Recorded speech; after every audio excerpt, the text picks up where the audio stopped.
ईसा नहीं उठा अब तक। मम्मी उठ गए होंगे, आप जानती तो हैं जल्दी उठने के आदी हैं। लेकिन फजर की नमाज में भी नहीं दिखा था। मम्मी कभी कभार आप भाई को भी छूट दे दिया करें। आरिस भाई और अरबाज को तो आप कभी भी नहीं टोकती कि नाश्ते की टेबल पे बैठा करो, फजर की नमाज पढ़ा करो।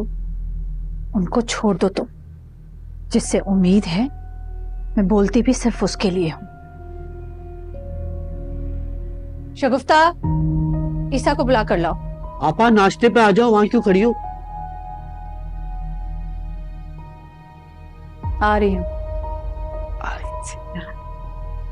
अस्सलाम वालेकुम।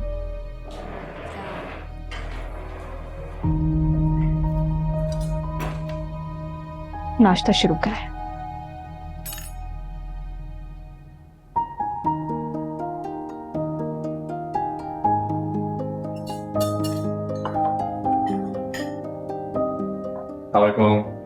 वालेकुम अस्सलाम। वालेकुम अस्सलाम।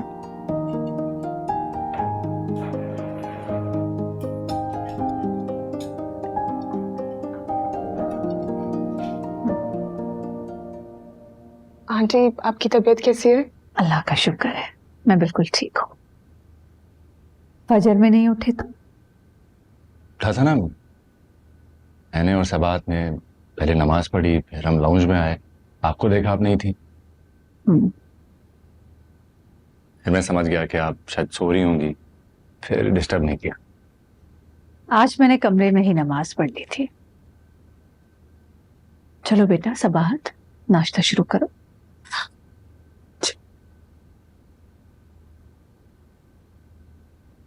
तुम्हें कैसे लगा कि मैं फजर के टाइम पर नहीं उठूंगी?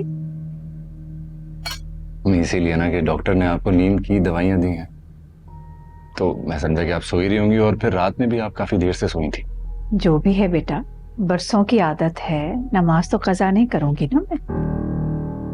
बिल्कुल ऐसा ही है, नहीं मुझे मालूम है। बस मैं चाह रहा था कि आप अपनी नींद पूरी कर लें, और फिर मैं अगर रूम में आ जाता तो आपकी नींद खराब हो जाती। खैर छोड़ो, नाश्ता करके लॉन में जाकर सेटिंग देखो। अरबाज को तो मैंने लगा दिया है काम पर, आरेज है नहीं, वो ऑफिस चला गया है। जी जी अम्मी, मैं देख लूंगा। आरेज भी अभी 2-3 घंटे में वापस आ जाएगा। वो एक इम्पोर्टेंट मीटिंग थी ना, तो मैंने उसको कहा कि तुम जाकर अटेंड कर लो। हाँ, बहुत अच्छा किया। वो दुल्हन, ये जो तुमने गले में लॉकेट पहना हुआ है और हाथ में जो ये ब्रेसलेट है, हमारा ये मैसेज से आया था। जी नहीं, और ईसा ने गिफ्ट किया था मुझे। ईसा? ईसा ने तो ना मुझे दिखाया ना बताया। हाँ वो अम्मी, वो शादी वाले दिन ही लिया था ना, इसीलिए बस बताना याद ही नहीं रहा।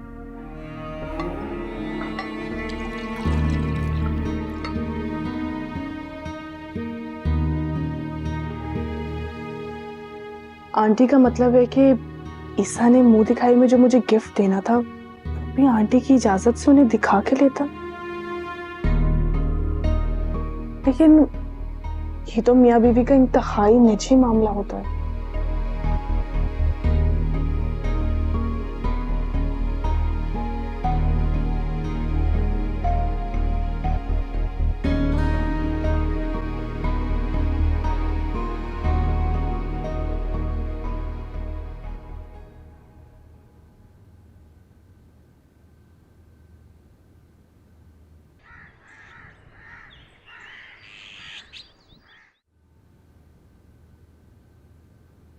हाय अल्लाह, इतनी बड़ी जायदाद, इतने रुपए पैसे और सोना, ये सब कुछ एक गैर लड़की को मिल गया और तुम कुछ ना कर पाए। सिराजुद्दीन, मैं क्या करता मैं यहाँ डाका डालता? बस तुम्हारी सोच और अकल यहीं तक है। तो तू चला लेती ना, बना लेती ईसा को दामाद।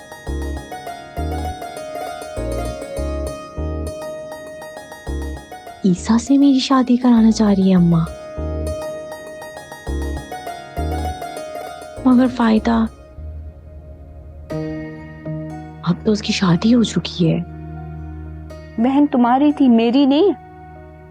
तुम्हें उसको शीशे में उतारना चाहिए था। देख कासू, बड़ी मुश्किल से रहने का ठिकाना मिला है। ये बात करके आपा के गजब को आवाज नहीं देना चाहता था। और एक बात बता कासू, आपा का पढ़ा लिखा नौजवान जायदाद वाला बेटा हमारी बेटी को वो बहू बनाती। तो तुम्हें पट्टी पढ़ाना चाहिए थे ना अपनी आपा को। कहना चाहिए था कि आपा गैर लड़की को लाने की बजाय खानदान की कोई लड़की लाएं, उससे बेटा भी दबके रहेगा और बहू भी दबके रहेगी। हाँ तो अब तो हो गई ना शादी, अब क्यों लकीर पे डंडा पीट रही है? इसी बात का तो अफसोस है। हाय अल्लाह, इतना अच्छा लड़का हाथ से निकल गया।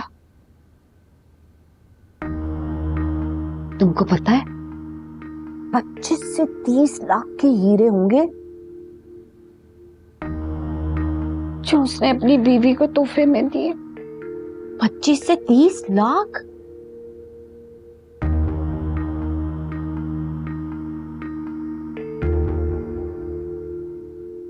अम्मा, क्या वो ब्रेसलेट और लॉकेट 25 से 30 लाख का होगा? हाँ भैया, क्या खबर इससे ज्यादा हो? तुम्हें पता है एक एक हीरा 2 से 3 लाख का होता है, और उसमें तो लातादाद जुड़े हुए थे। अब लाखों के हो या करोड़ों के, अब ख्वाब से बाहर निकला, ईसा की शादी हो गई है, दिमाग में डाल ले अपने।